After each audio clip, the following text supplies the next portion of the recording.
सबको जय मसीह की प्रार्थना करेंगे। आइए हम लोग आरंभ करने से पहले बाइबल कोरस गाएंगे। दुनिया में सबसे प्यारी पुस्तक बाइबल, दुनिया में सबसे प्यारी पुस्तक बाइबल, पढ़े जो इसको रोज बरोज, राह में खतरा कोई ना हो दुनिया में सबसे प्यारी पुस्तक बाइबल। पढ़ेंगे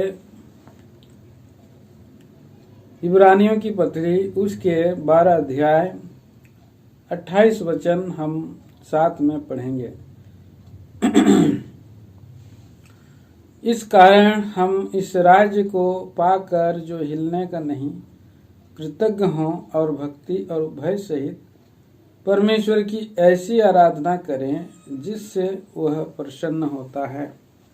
स्वर्गीय पिता परमेश्वर राजा, हम धन्यवाद देते हैं, आराधना स्तुति करते हैं। आप फिर से आपने अनुग्रह दिया है, आपके पवित्र वचनों के द्वारा हमें प्रभु जी आराधना करने में, गीत गाने में सहायता किया है। इस समय प्रभु जी आपका वचन के द्वारा हमें तैयार कर कि हम प्रभु जी आपकी मान और महिमा के लिए हम पाए जाएं। नहीं प्रभु, हम तैयार हो जाएं, आपका महिमा कर सकें। प्रार्थना मसीह यीशु के नाम में मांगता हूँ, आमीन। प्रियो, यहाँ पर हमने जो वचन भाग पढ़ा है, इस कारण हम इस राज्य को पाकर जो हिलने का नहीं, कृतज्ञ हों और भक्ति और भय सहित परमेश्वर की ऐसी आराधना करें जिससे वो प्रसन्न होता है। प्रिय भाइयों और बहनों, प्रभु का वचन हमें कहता है कि हमारा परमेश्वर जो है, जो राज देने वाला है और उस राज में हमें प्रवेश कराया भी है, ये राज्य क्या है प्रियो? ये अटल राज है। अटल परमेश्वर और उसका राज्य भी अटल है। और वो राज्य जो है नहीं टलने वाला राज्य है। पर इस राज्य के बारे में क्या? इस जो वर्तमान जो राज्य है, ये राज्य जो है पुराना हो चुकी है। ये 6000 साल पहले की समय से मानव जाति लोग यहाँ पर रहते चले आ रहे हैं और पाप के कारण पृथ्वी कहरा रही है। परमेश्वर ने इस पृथ्वी को श्राप दिया है और श्राप और पाप के कारण पृथ्वी जो है कहरा रही है, छुटकारे की वाट जो रही है। और यहाँ पर प्रिय भाई बहनों, हम देखते हैं पवित्र शास्त्र बाइबल में, प्रभु का वचन में प्रभु के दास लोगों ने कहा है कि ये पृथ्वी जो है और टल जाएगी। आइए हम इस पद को हम पढ़ते हैं। इब्रानियों की पत्री उसका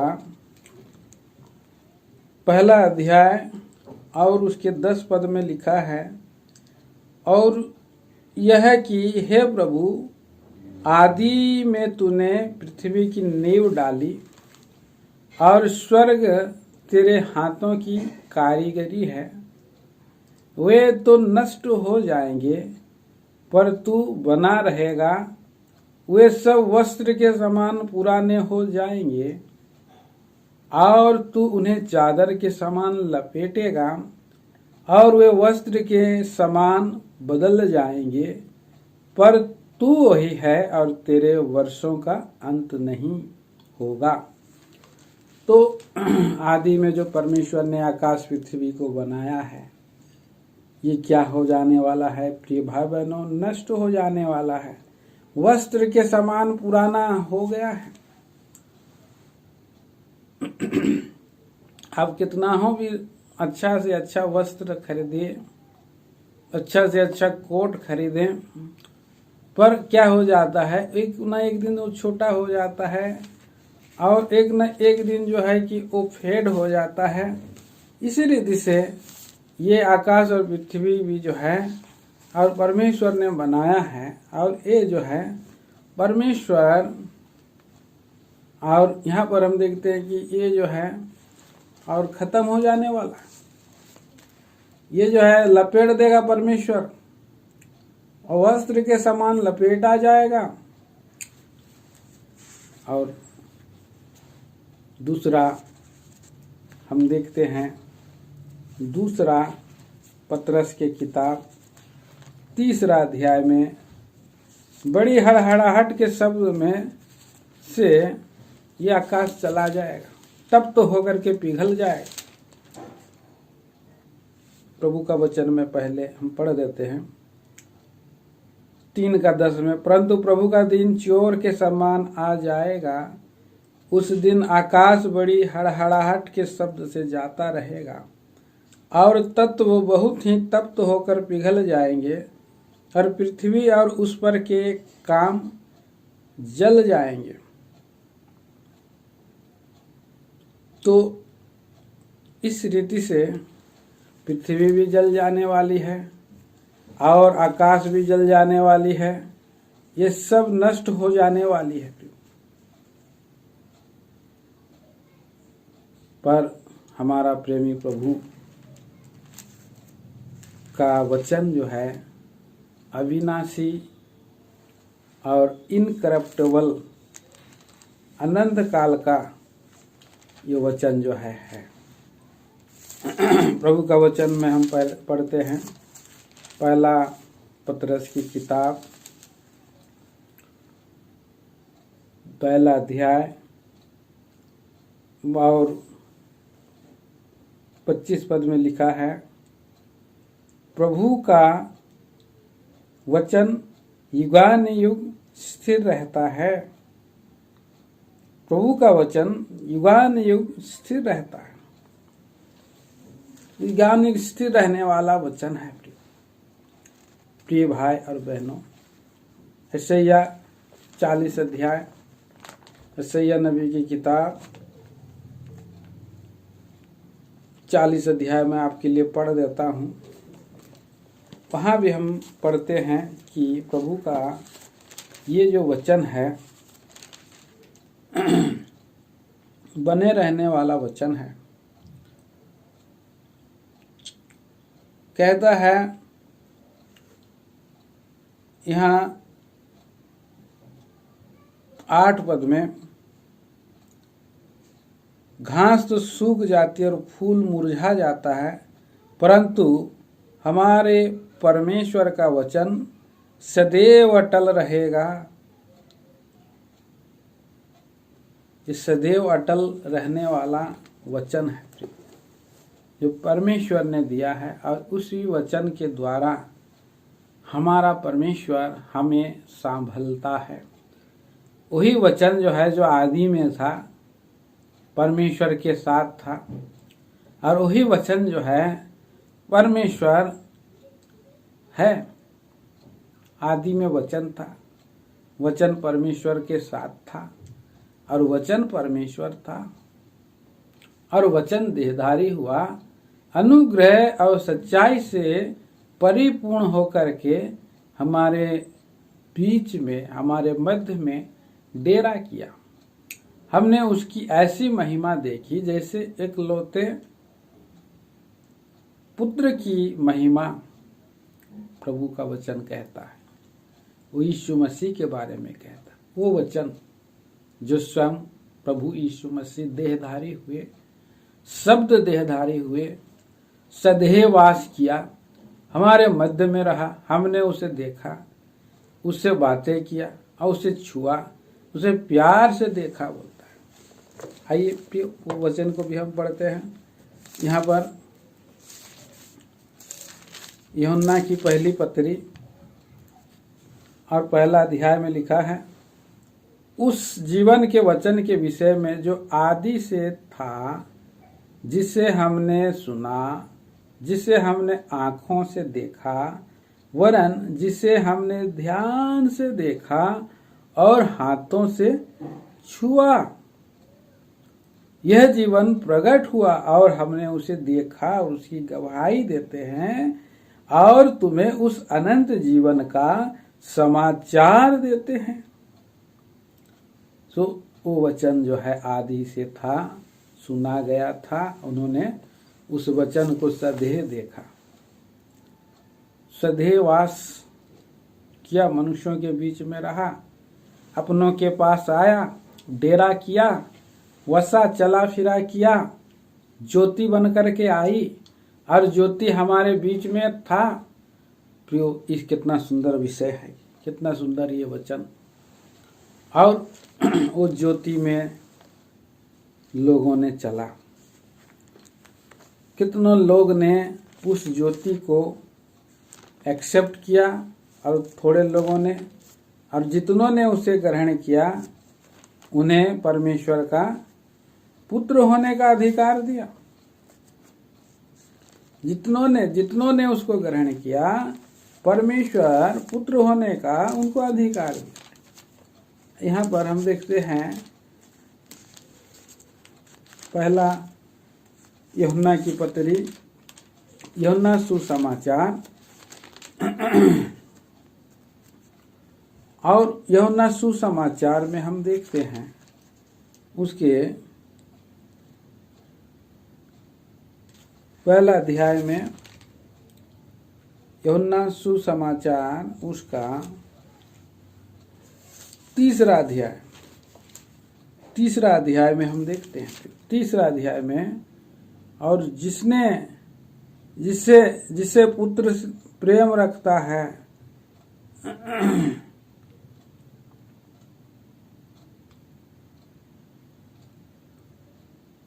36 पद में हम पढ़ते हैं, जो पुत्र पर विश्वास करता है अनंत जीवन उसका है, परंतु जो पुत्र को नहीं मानता वह जीवन को नहीं देखेगा, परंतु परमेश्वर का क्रोध उस पर रहता है। और यहाँ पर बहुत लोगों ने प्रभु यीशु मसीह को ग्रहण नहीं किया। 19 पद में लिखा है, 3:19 में, और दंड की आज्ञा का कारण यह है कि ज्योति जगत में आई और मनुष्यों ने अंधकार को ज्योति से अधिक प्रिय जाना, क्योंकि उनके काम बुरे थे। क्योंकि जो कोई बुराई करता है वह ज्योति से बैर रखता है और ज्योति के निकट नहीं आता, ऐसा ना हो कि उसके कामों पर दोष लगाया जाए।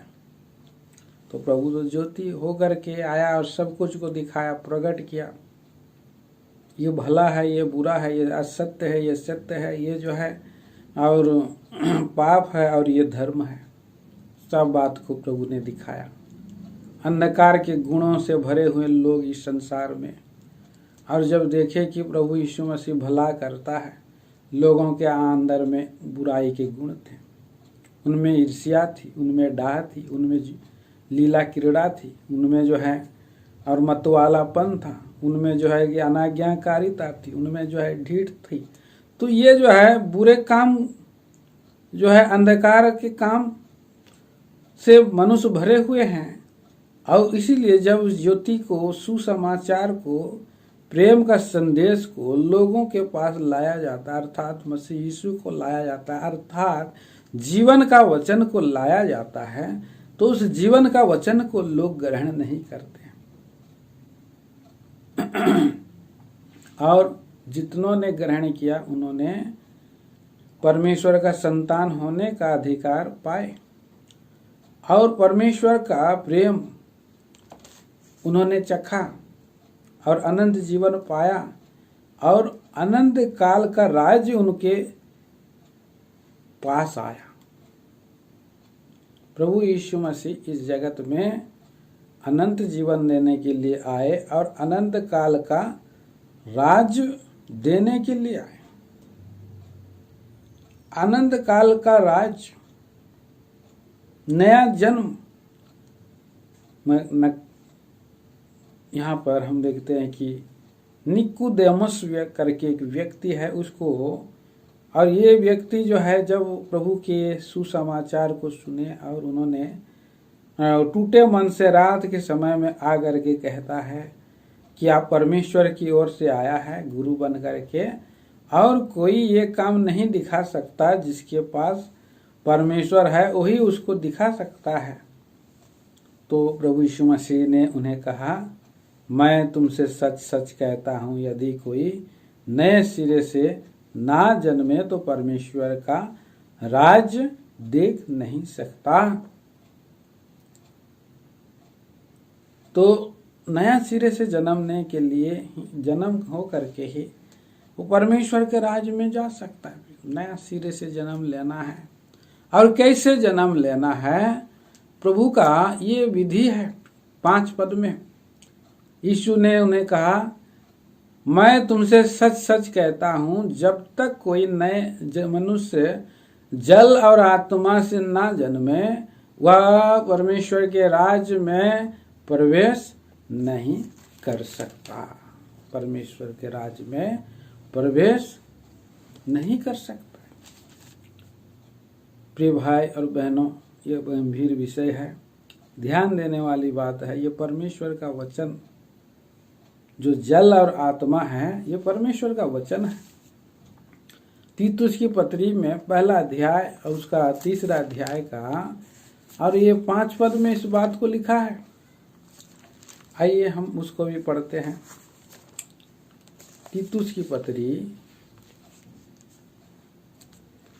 और उसके 3 अध्याय का 5 पद में लिखा है,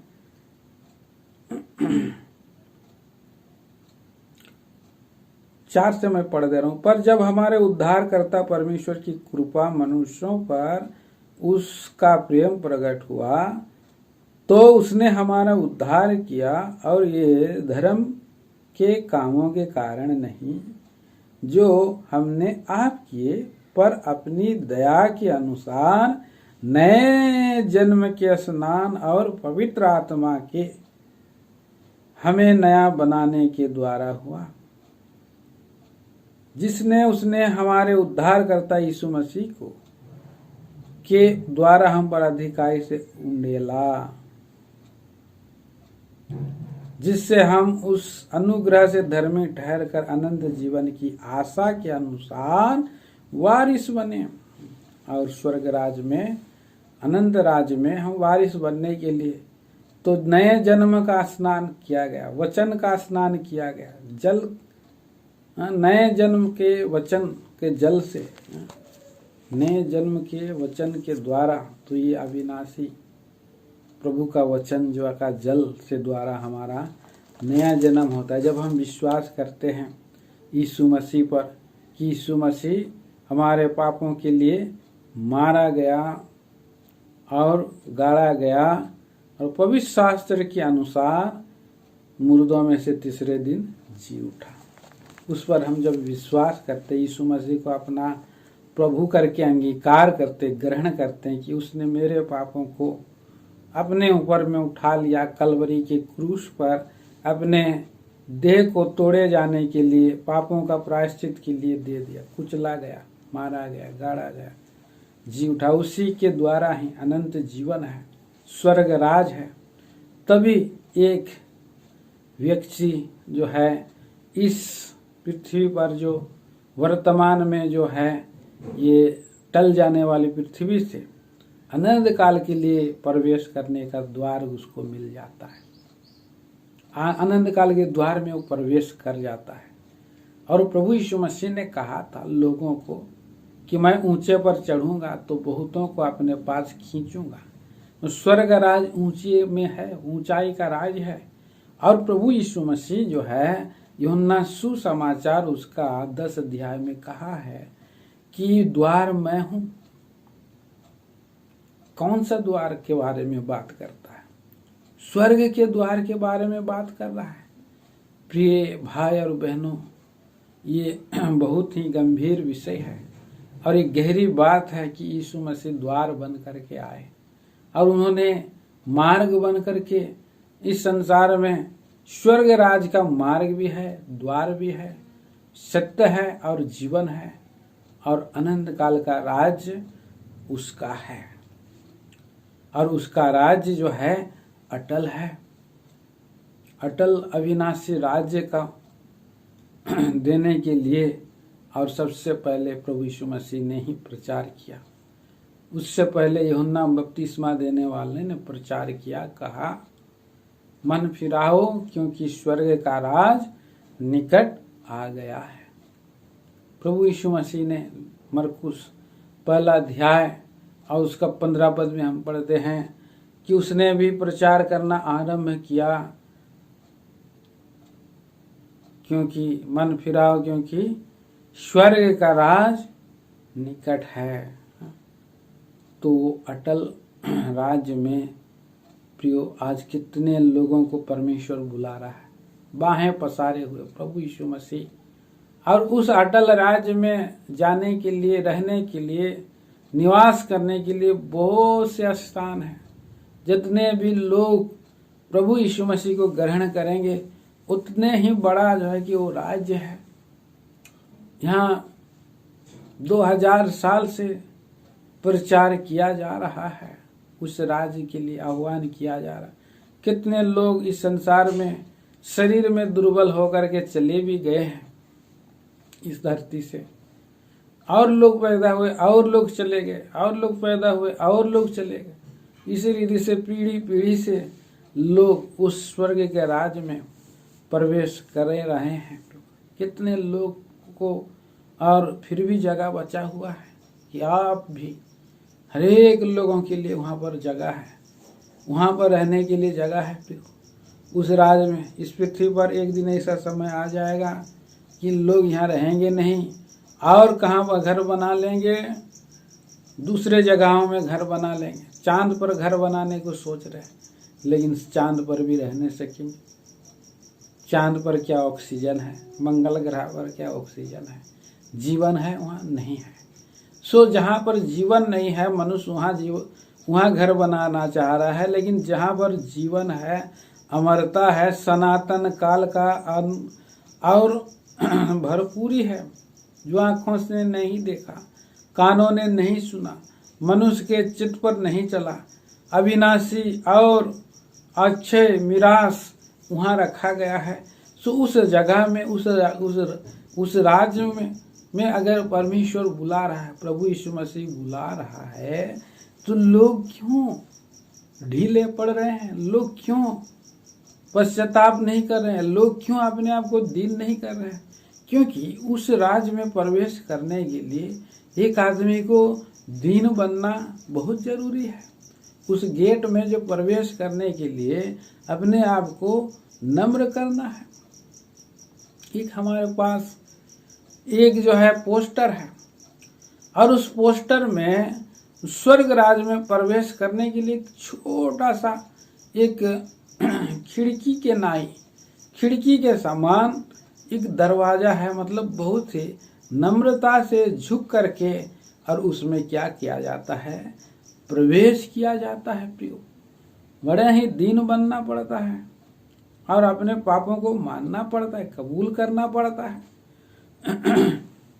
और दीन व्यक्ति ही उसमें प्रवेश कर सकता है। इसलिए प्रभु यीशु मसीह ने यहाँ पर पहाड़ी उपदेश में सबसे पहले कहा, मत्ती रचित सुसमाचार उसका 5वां अध्याय और उसका 3 वचन में लिखा है, धन्य है वे जो मन के दीन हैं, क्योंकि स्वर्ग का राज उन्हीं का है।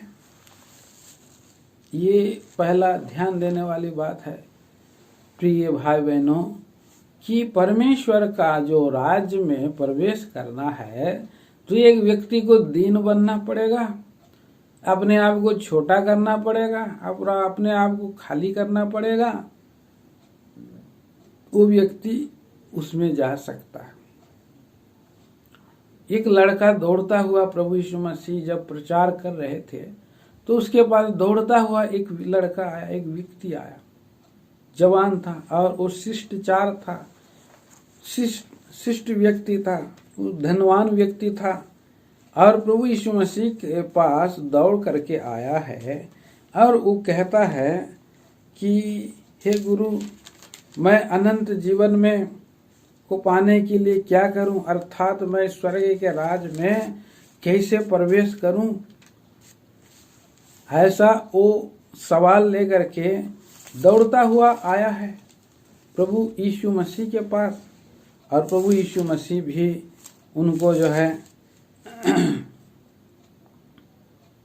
कहते हैं अनंत जीवन का अधिकारी होने के लिए मैं क्या करूं। तो वहाँ उसको प्रभु यीशु मसीह को उत्तम भी कह रहा है, उत्तम गुरु, बड़ा आदर से। तो प्रभु ने कहा कि आज्ञाओं को माना कर। और उसने कहा कि मैं तो लड़कपन ही से मानता आया हूँ, एक बात की घटी है, प्रभु यीशु मसीह ने कहा। क्योंकि वहाँ पर 22 पद में लिखा है, यीशु ने उससे कहा, तुझ में अब भी एक बात की घटी है। अब अपना सब कुछ बेचकर कंगालों को बांट दे और तुझे स्वर्ग में धन मिलेगा और आकर मेरे पीछे हो ले। वह लड़का बहुत बहुत धनी था और वो उदास हो गया और वह वापस चला गया। प्रियो, प्रभु यीशु मसीह ने क्या कहा आगे 24 पद में, अपने चेलों को कहा, यीशु ने उसे देखकर धनवानों को परमेश्वर के राज में प्रवेश करना कितना कठिन है। परमेश्वर के राज में धनवान के प्रवेश करने से ऊंट का सुई के नाके से निकल जाना सहज है। और इस तरह से प्रभु ने कहा, एक बड़ा ऊंट है और उसको सुई के ऊंट जो है सुई में से घुस सकता है, पहुंच सकता है। प्रियो, सहज है वो, लेकिन एक धनवान व्यक्ति के अंदर में टूटने का जो स्वभाव है नहीं रहता है, टूटने का स्वभाव नहीं रहता है। इसीलिए प्रभु का एक दास पिछले दिनों में मैं देख रहा था, एक छोटा सा पेपर लिए और उस छोटा से पेपर को उन्होंने इस रीति से काटा कि उस छोटे से पेपर में से वह और उनके साथ एक और दूसरे भाई भी उसी के अंदर में घुस गए। तो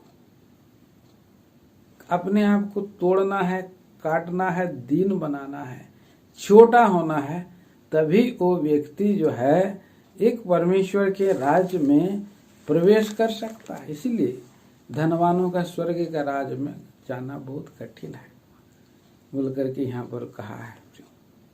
सो प्रियो, यहाँ पर हम पढ़ा है कि स्वर्ग का राज को जो हिलने का नहीं है, टलने का नहीं है। आइए हम उसको फिर से पढ़ेंगे, इब्रानियों की पत्री और उसका 12 अध्याय, इब्रानियों की पत्री 12 अध्याय और उसका 28 वचन में हमको याद दिला रहा है, हम उस राज के वारिस हो गए हैं, इस कारण हम इस राज को पाकर हिलने का नहीं, कृतज्ञ हूँ। तो हिलने का नहीं मतलब टलने का नहीं है, तो सब कुछ टल जाने वाला है। और जब जो कुछ भी टल जाता है उसको परमेश्वर जो है झाड़ते रहता है, हिलाते रहता है। इस संसार में आज देखिए पत्थर, बड़े बड़े उल्का, इतना तक कि ग्रह और पृथ्वी के वैज्ञानिकों ने कहा है कि हमारा जो सौर मंडल है वो फैल रहा है, दूर हो रहा है। और एक समय क्या होगा, ये एक एक करके टकरा करके गिरेंगे, झड़ जाएंगे। प्रभु यीशु मसीह ने कहा कि आकाश में बड़े बड़े चिन्ह होंगे, बड़ा बड़ा। हम पढ़ सकते हैं इसको, मत्ती रचित सुसमाचार 24 अध्याय में हम आ सकते हैं। मत्ती की सुसमाचार और 24 अध्याय, आकाश में बड़े बड़े चिन्ह होंगे, क्योंकि यहाँ प्रभु यीशु मसीह ने खुद कहा है। 29 पद में लिखा है, उन दिनों में क्लेश के तुरंत बाद सूर्य अंधेरा हो जाएगा और चंद्रमा का प्रकाश जाता रहेगा और तारे आकाश से गिर पड़ेंगे और आकाश की शक्तियां हिलाई जाएंगी। तो ये इन दिनों में ऐसे घटना घट रही है, जो जगह जगह में हम देख रहे हैं कि बड़े बड़े महामारियां भी हैं। आकाश ये सब कुछ जो है हिल रहे हैं, डुल रहे हैं, टल रहे हैं। पर प्रभु का वचन का कहाँ यहाँ लिखा है 35 पद में, आकाश और पृथ्वी टल जाएंगे परंतु मेरी बातें नहीं टलेंगी, बोल रही है। तो प्रियो, इस संसार में की जो सूर्य है, ग्रह हैं, नक्षत्र फैल रहे हैं और फैलते फैलते एक बार टकरा जाएंगे, झड़ जाएंगे, गिर जाएंगे। प्रभु सब कुछ को हिलाने वाला परमेश्वर है और परमेश्वर को हमें जो है, और इस तरह से हम देखते हैं कि चारों दिशाएं में आज डगमगा रहे हैं। पूरा दुनिया, पृथ्वी, चारों ओर अशांति है, शांति ही नहीं है। जाति जाति भीड़ लड़ जा रहे हैं। आइए इस वचन को भी हम पढ़ लेते हैं। हम भजन संहिता की किताब 46 अध्याय, भजन संहिता 46 चैप्टर,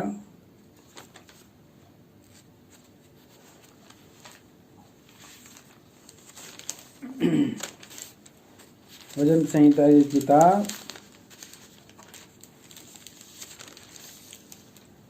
लिखा है यहाँ 6 पद में, जाति जाति के लोग झल्ला उठे, राज राज के लोग डगमगाने लगे। यहाँ ऐसा हो रहा है और यहाँ पर परिस्थिति क्या है, 3 पद में भी हम पढ़ते हैं। भजन संहिता 46 अध्याय का 3 पद, चाहे समुद्र गरजे फेन उठाए, पहाड़ उसकी बाढ़ से कांप उठे। आज ये घटना घट रही है, समुद्र गरज रहा है।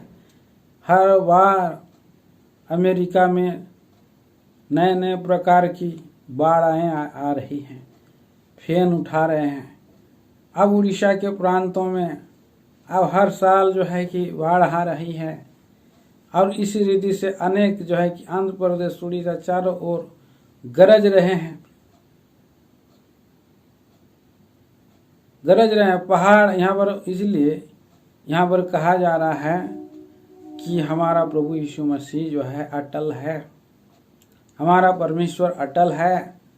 और भजन संहिता 46 के पहला में लिखा है कि हमारा परमेश्वर शरण स्थान और बल है, संकट में अति सहज से मिलने वाला सहायक है। वो अति सहज से मिलता सहायक है। अगर इस कारण हमको कोई भय नहीं, हमको कोई डरने की बात नहीं। चाहे पृथ्वी उलट जाए और पहाड़ समुद्र के बीच में डाल दिए जाएं, चाहे समुद्र गरजे, फेन उठाए, पहाड़ उसकी बाढ़ से कांप उठे। एक नदी है जिसकी लहरों से परमेश्वर के नगर में अर्थात परम पवित्र प्रधान के निवास स्थान में आनंद होता है, क्योंकि हमारा परमेश्वर टलने का नहीं। परमेश्वर उस नगर के बीच में, हम कभी, वो नगर कभी टलने का नहीं, हम कभी नहीं टलेंगे। हम प्रभु में हैं, यीशु मसीह में हैं। यीशु मसीह हमारा शरण स्थान बन गया है, वो हमारा और बल बन गया है, संकट में अति सहज मिलने वाला सहायक बन गया है और वो हमारी पो फटते ही हमारी सहायता करता है। इसलिए हमें टलना नहीं है प्रियो, क्योंकि वो हमारा परमेश्वर है, वो हमारा सेनाओं का यहोवा है, वो हमारे संग है, वो हमारा ऊंचा गढ़ है। प्रियो, कितना सुंदर बात है, कि कितना ही एक का अढ़ाढ़स की बात है। ये पृथ्वी में अभी देखिए, पृथ्वी पर छोर छोर पर लड़ाई चल रही है। कह रहा है 8 पद में, आओ यहोवा के महाकर्म को देखो, कि उसकी पृथ्वी पर कैसी उजाड़ किया है। पृथ्वी की छोर तक लड़ाइयां हैं। चुप हो जाओ और जान लो, बोल रहा है प्रभु, मैं ही जातियों में महान हूँ, मैं पृथ्वी पर महान हूँ। और इस तरह से प्रभु बोल रहा है। प्रभु हमारा महान है। पृथ्वी समुद्र सब कुछ गरज रहे हैं, टल जाने के लिए रेडी हो चुके हैं। पृथ्वी पर और कुछ ही समय बाकी रहा और पृथ्वी पाप के बोझ से दबी करा रही है। ये संसार में लोग चिल्ला रहे हैं, शांति कहीं नहीं है। और इस तरह से, परंतु हमारा प्रभु हमें एक आशा दिया है, नया जन्म दिया है, परमेश्वर का राज्य में हम प्रवेश करें। और ये उसकी योजना है, ये उसकी विचार है। प्रियो, कितना सुंदर बात है, कितना बड़ी बात है। और आज हम उस परमेश्वर का भय मान रहे हैं, उसके पास हम आए हैं। तो इस बात के लिए कृतज्ञ हो, इस बात के लिए कृतज्ञ हो और भय और भक्ति करें।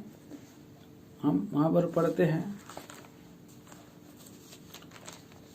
हम फिर से उस पद को पढ़ देते हैं, इब्रानी और 12 का 28 में, इस कारण इस राज्य को पाकर जो हिलने का नहीं, कृतज्ञ हों, भक्ति और भय सहित हमें आभार प्रकट करना है प्रभु को, क्योंकि सब कुछ को उसने बनाया है और हमें अपने वचन के द्वारा नया जन्म दिया है। ऐसे तो परमेश्वर ने सब कुछ अपने मुंह के साथ से बनाया है। ऐसे तो इस संसार की जो कुछ भी वस्तुएं हैं, परमेश्वर अपने मुंह के साथ से बनाया है। आइए हम उस पद को पढ़ते हैं, भजन संहिता 33 चैप्टर 33 अध्याय और 6 पद में लिखा है, आकाश मंडल यहोवा के वचन से और उसके सारे गण उसके मुंह के साथ से बने हैं। सारे, इसलिए सारा संसार के लोगों को परमेश्वर, ये परमेश्वर का दास आह्वान कर रहा है। हे सारी 8 पद और 9 पद में, सारी पृथ्वी के लोग यहोवा से डरें, जगत के सब निवासी उसका भय माने, क्योंकि जब उसने कहा तब हो गया, जब उसने आज्ञा दी तब वास्तव में वैसा ही हो गया, सच में वैसा ही हो गया, कहने से हो गया। हम कुछ भी बनाते हैं प्रियो, कुछ मटेरियल हमारा अलग से लाया जाता है, लेकिन प्रभु का शब्द ही प्रभु का मटेरियल है।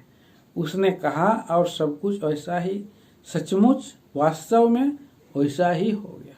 इसीलिए और सारा पृथ्वी के लोगों को डरे बोल रहा है। विशेष करके हमें डरना है, प्रभु के लोगों को विशेष करके डरना है प्रियो।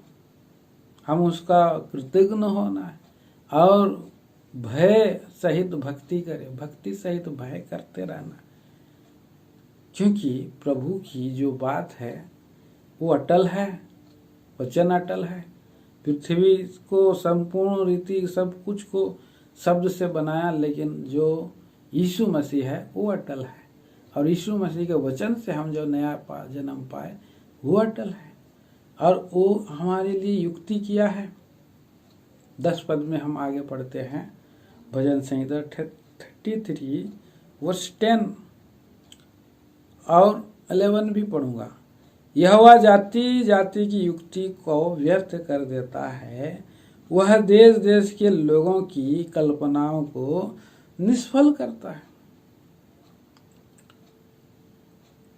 हमें, जबकि उसने सब कुछ को बनाया है, तो हमें क्या करना है, उसका डर भय में रहना। जिस घर को अगर बनाया गया, उस घर में हम पैदा हुए हैं, तो घर का बनाने वाले के अर्थात माता पिता को बड़ों का भय भक्ति में हमें रहना पड़ता है, उसकी आदर करनी पड़ती है, बात माननी पड़ती है, क्योंकि सब कुछ उन्होंने बनाया है, हमें उन्होंने बनाया है, हम उनके बच्चे हैं, इसलिए हमें माता पिता का भय में बच्चे रहना है। सबकी इस पृथ्वी पर के माता पिता के भय में हमें रहना है, तो क्या स्वर्ग के परमेश्वर के भय में नहीं रहना है, जो सब कुछ बनाया है, सब कुछ को उजाड़ भी कर सकता है, सब कुछ को बना भी सकता है। और क्या हम उसके योजना में नहीं रहना है? उसके योजना में भी हमें रहना है, उसकी युक्ति में हमें रहना है। यहोवा क्या करता है, जाति जाति के युक्ति को व्यर्थ कर देता है और देश देश की कल्पनाओं को, मनुष्य जो है के अंदर में बहुत सी कल्पनाएं हैं, परमेश्वर की कल्पना में आना जरूरी है। प्रभु का वचन में लिखा है कि मेरे विचार और तुम्हारे विचार में आकाश पृथ्वी का अंतर है, भला होता। दुष्ट लोगों के मन में कोई चैन नहीं है,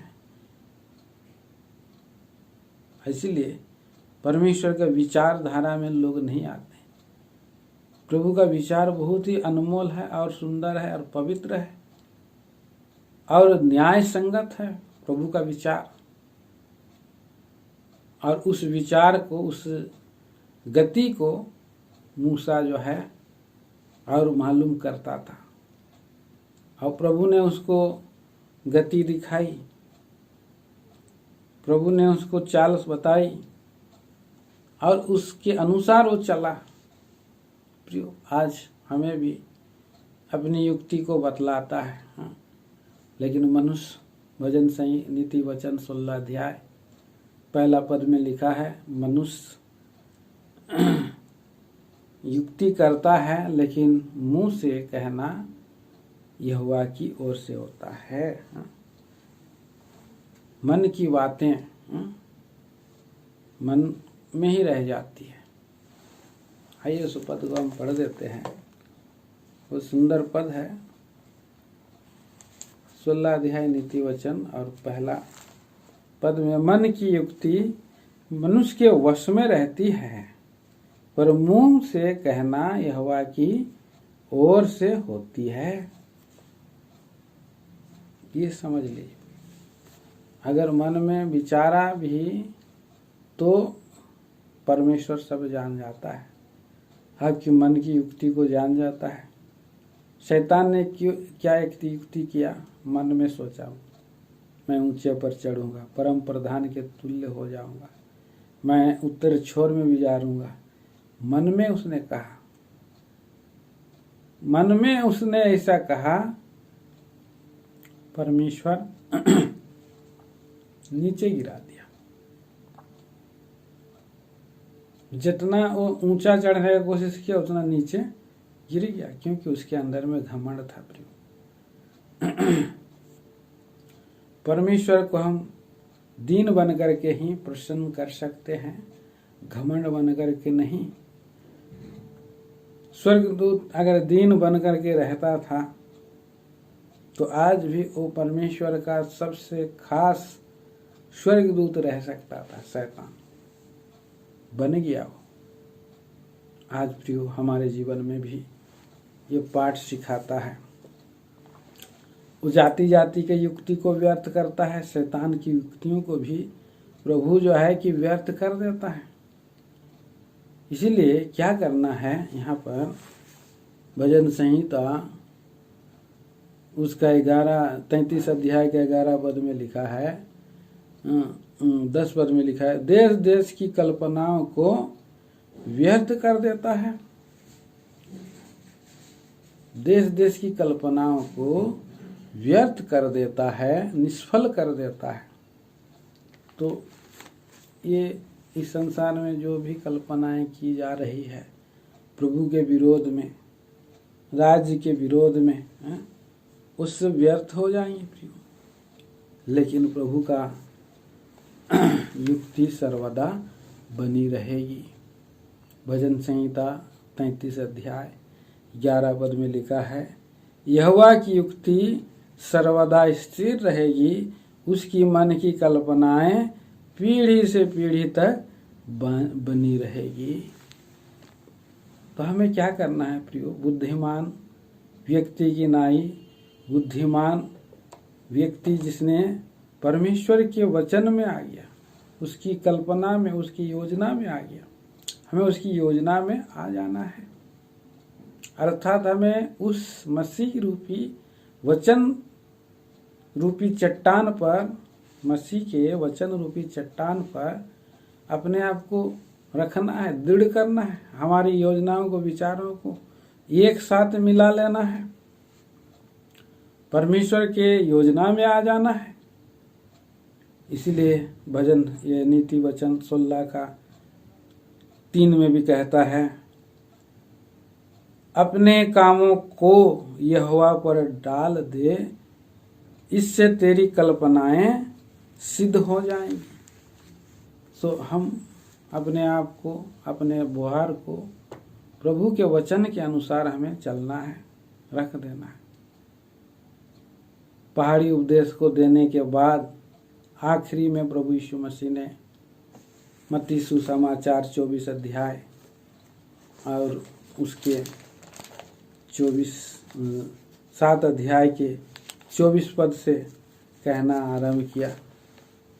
इस पद को भी पढ़ना बहुत ही ज़रूरत है, हम पढ़ेंगे उसको ज़रूर। इसलिए जो कोई मेरी बातें ये सुनकर उन्हें मानता है, वह उस बुद्धिमान मनुष्य के समान ठहरेगा जिसने अपना घर चट्टान पर बनाया, और मेघ वर्षा और बाढ़ें आई और आंधियां चली और उस घर से टकराई, और फिर भी वह नहीं गिरा, क्योंकि उसकी नींव चट्टान पर डाली गई थी। परंतु जो कोई मेरी ये बातें सुनता है और उन पर नहीं चलता, वह उस बुद्धिमान मनुष्य के समान ठहरेगा जिसने अपना घर बालू पर बनाया, और मेघ वर्षी और बाढ़ें आई और उस आंधियां चली, उस घर से टकराई और सत्यानाश गिर करके हो गया। तो ये सब बातें जो है कि पहाड़ी उपदेश की बातें 5, 6, 7 जरूर हमें पढ़ना है। प्रभु का वचन के अनुसार हम जब चलते हैं प्रियो, तो हम प्रभु की और युक्ति में आ जाते हैं और उसकी कल्पनाएं में आ जाते हैं, और हम प्रियो हम कभी टल नहीं सकते। पृथ्वी टल जाएगा, आकाश टल जाएगा, सब कुछ टल जाएगा, लेकिन प्रभु का वचन नहीं टलेगा, और उस राज में हमें जगह भी मिलेगा प्रियो।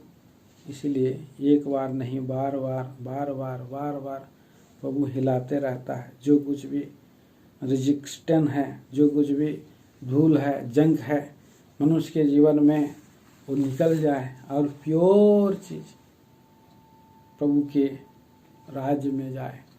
उस राज्य में हम लोग प्योर बन करके, पवित्र बन करके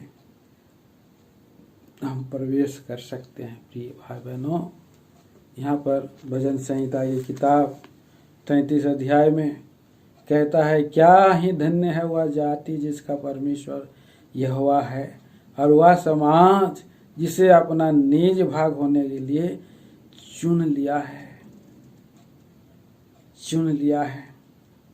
मनुष्य अपनी युक्ति करता है, पर स्वर्ग से परमेश्वर दृष्टि करके सब मनुष्य को देखता है और उनके सबके हृदयों को गढ़ता है और उसके कामों पर विचार करता है। कोई ऐसा राजा नहीं जो सेना की बहुतायत के कारण बच सके, वीर अपनी शक्ति के कारण छूट नहीं सकता।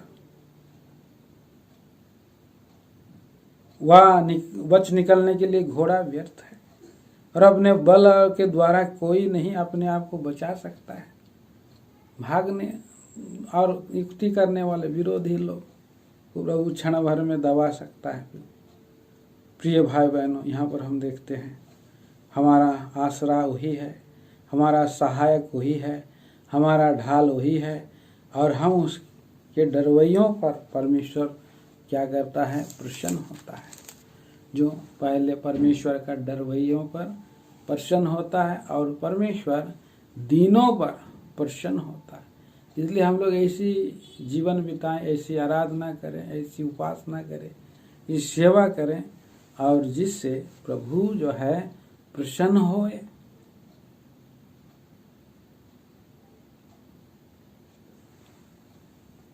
इस संसार के जितने सारे राजाएं हैं, राज्य हैं, सब क्या हो जाएगा, चूर चूर हो जाएगा। दानियल की किताब में हम देखते हैं कि कितने बड़ा स्वप्न जो है उसने राजा दानियल नबूकदनेस्सर ने देखा। सोने का सिर, पीतल की चांदी की छाती और पीतल की पेट, जांग, और ये जो है लोहे का टांगे और बालू, जितने प्रकार की, और उसमें अंगुली थे 10 अंगुलियां, जो कुछ लोहे की कुछ मिट्टी की। पर जो छोटा सा पत्थर गिरा उस मूर्ति पर, क्या हो गया, सब चूर चूर हो गया। आइए उस पद को हम पढ़ते हैं और हम शेष करेंगे, खत्म करेंगे। दानियल 2 अध्याय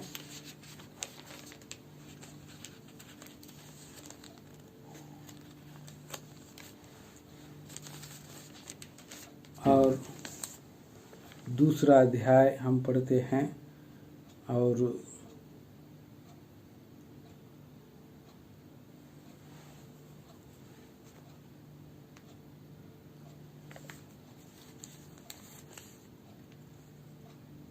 दूसरा अध्याय में ऐसे तो बहुत सारी बातें पढ़ सकते हैं, पर हम एक ही पद पढ़ेंगे और वहाँ पर हम पढ़ते 44 पद। उन राजाओं के दिनों में स्वर्ग का परमेश्वर एक ऐसा राज्य उदय करेगा जो अनंत काल तक ना टूटेगा और न वह किसी दूसरी जाति के हाथ में किया जाएगा, वरन वह उन सब राज्यों को चूर चूर करेगा और उसका अंत कर डालेगा और वह सदा स्थिर रहेगा। तो ये बिन खोदे हुए पत्थर फैल गया।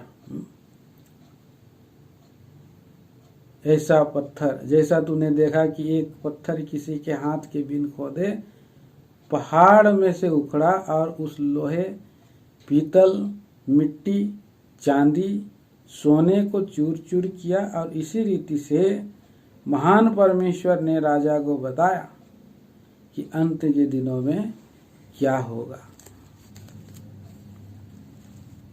इस तरह से ये स्वर्ग का राज है और इस तरह से बड़ा पत्थर और गिरा चूर चूर और आप पृथ्वी पर फैल गया बोलता है। 35 पद में हम पढ़ते हैं, 34 और 35, दानियल 2 अध्याय और उसका 34 और 35। फिर देखते ही देखते तूने क्या देखा कि एक पत्थर ने बिना किसी के खोदे आप ही आप उखड़ कर उस मूर्ति के पहाड़ पर लग कर जो लोहे और मिट्टी के थे और उसके उनको चूर चूर कर डाला। तब लोहा, मिट्टी, पीतल, चांदी, सोना भी सब चूर चूर हो गए और धूप काल में खलियान के भूसे के समान हवा से ऐसे उड़ गए कि उनका कहीं पता ना चला।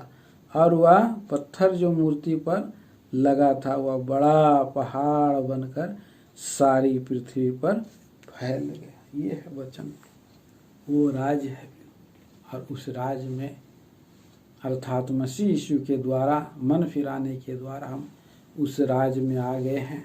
और ऐसा महान परमेश्वर के राज में हम लोगों को स्थान मिला है। इसीलिए हमारे प्रिय भाई और बहनों, इब्रानी 12 अध्याय का 28 पद के अनुसार, और हम ऐसे राज्य को पाकर जो हिलने का नहीं, टलने का नहीं, कृतज्ञ हों और भय और भक्ति के साथ ऐसी आराधना करें जिससे वो प्रसन्न होता। अर्थात ऐसा उपासना, ऐसा जीवन हम बिताएं, भय और भक्ति करते रहें, परमेश्वर का वचन को सुन करके थरथराना है, डरना है, कांपना है और उसके वचन के अनुसार जीवन बिताना है, भय भक्ति करना है। तभी हम उस राज में प्रवेश कर सकते हैं। और परमेश्वर का भय हमें सिद्ध करता है और परमेश्वर का भय हमें पवित्र करता है, उसका भय पवित्र है, अनंत काल तक स्थिर करता है। भजन संहिता 19 अध्याय का 9 पद में लिखा है।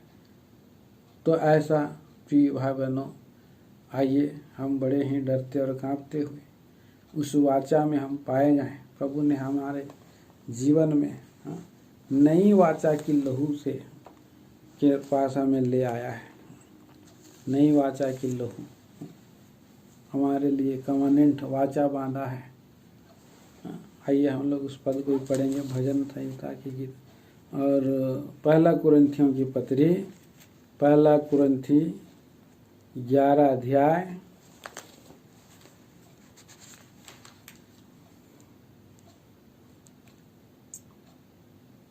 और उसका 25 पद में लिखा है, इसी रीति से उसने बियारी के पीछे कटोरा भी लिया और कहा, यह कटोरा मेरी नई वाचा की लहू है। लहू में नई वाचा जब कभी पियो मेरे स्मरण के लिए किया करो। प्रभु के पास हम आते हैं, पियो, नई वाचा का लहू बांधा है। नया और भूमि में प्रवेश करने के लिए नई वाचा की लहू। परमेश्वर हमारा वाचा बांधने वाला परमेश्वर है। वाचा बांधता है, पूरा करता है। भजन 89 अध्याय का 4 वचन में जब हम पढ़ते हैं, वहाँ पर दाऊद को कहता, परमेश्वर मैं अपनी वाचा को नहीं तोड़ूंगा और न अपने होंठों से निकली हुई बातों को बदलूंगा। तो परमेश्वर वाचा को नहीं तोड़ता है। वो जो 7 रंग का मेघ धनुष को प्रकार उत्पत्ति की किताब में नूह के सामने में वाचा बांधा था, उसी वाचा का प्रतीक है यहाँ प्रभु यीशु मसीह हमसे वाचा बांधा है। 7 प्रकार का वाचा कवि शास्त्र में हम देखते हैं।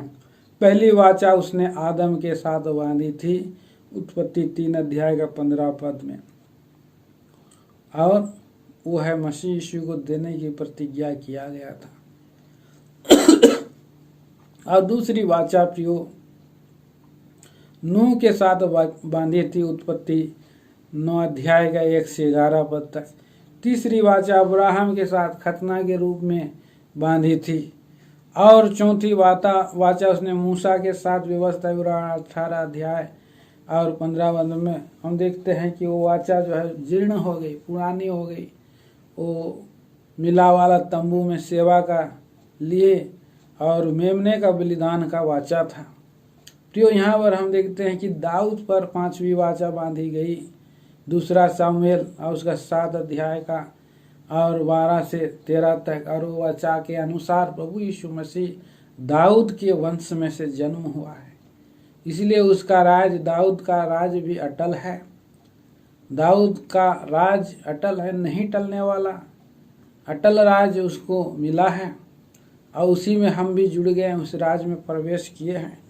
और 6वां वाचा जो है उसने प्रभु यीशु मसीह के साथ भजन संहिता और उसका 2 अध्याय का 7 और 8 पद में हम देखते हैं कि वो उसको सिंहासन पर बैठा चुका। ये भी एक अटल वाचा था उसको बैठाने का। तो ऐसा अटल वाचा के साथ और 7वीं जो है विश्वासियों के साथ एक अटल वाचा बांधा है। प्रियो, हम देखते हैं इब्रानियों की पत्री और उसका आखिरी में हम देखते हैं 10 अध्याय, इब्रानियों की पत्री 10 अध्याय में, और हम पढ़ते हैं 12 वचन से 17 वचन तक है। और कहता है कि प्रभु कहता है, 16 में पढ़ दे रहा हूँ।